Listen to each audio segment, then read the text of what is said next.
उस जगह पर दूर दूर से जो है सिर्फ जंगली जानवर थे।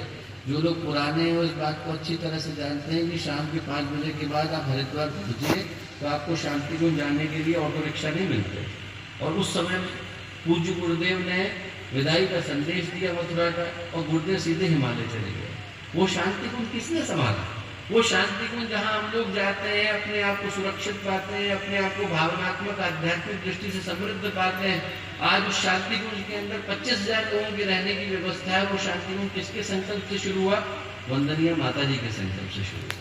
10 लोगों को लेकर के वंदनीय माता जी आई और 10 बहनों को लेकर के आई।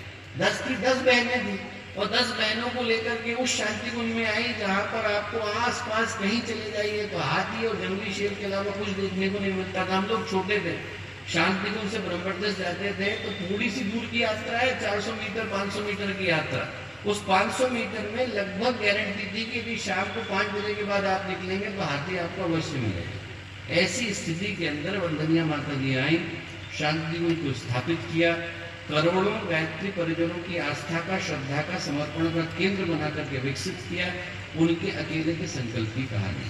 और एक छोटी घटना सुना करके बात को समाप्त करूंगा। और घटना एक और महान नारी की है, भारत की महान नारी हुई रानी होलकर। ये वर्ष उनका भी 350वां वर्ष है। बहुत छोटी सी उम्र में रानी बन गई। यदि उनका अकेले का प्रताप न होता, अपने एक हाथ में शिवलिंग लेकर एक हाथ में तलवार लेकर के लड़ाई लड़ती थी। और आप दुनिया के दूसरे कोने में चले जाइए, उधर असम में जाएंगे तो कामाख्या का मंदिर रानी होलकर का बनाया हुआ है। आप अरुणाचल प्रदेश में चले जाएंगे तो लवांग का मंदिर रानी अहिल्या का बनाया हुआ है। आप साउथ में चले जाएंगे तो नीचे के तीनों ज्योतिर्लिंग, त्रयंबकेश्वर का, कृष्णेश्वर का, नागेश्वर का, तीनों के तीनों रानी होलकर के बनाए हुए हैं।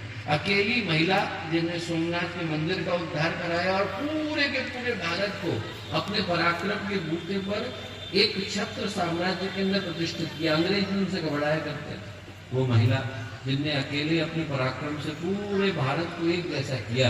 और आज जब हम लोग एक ऐसी महान भूमि पर है जहाँ पर 4 भाई और 2 बहनें, इन चारों के संकल्प के कारण कि जिस जगह पर हम लोग हैं, संथाल क्षेत्र, जहाँ पर जिनके कारण ये क्रांति ने जन्म लिया, सिद्धू कानू और अपने जो चांद और भैरव, उनके कारण, फूलों और झानों बहनों के कारण जो पूरा का पूरा इस जगह का संकल्प निकल कर के आया, उस जगह पर जब आज हम लोग आकर के प्रतिष्ठित हुए दोस्तों, तो मैं सहजता से मेरी दृष्टि उनकी तरफ उड़ जाती है, क्योंकि उन्हीं के त्याग और बलिदान के कारण भारत की कहानी निकल करके आई।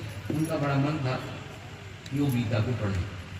उनने अपने पंडित जी को बुलाया कि देखिए मैं गीता नहीं पढ़ पाई, आप एक काम करिए कि रोज गीता लेकर के बैठिए और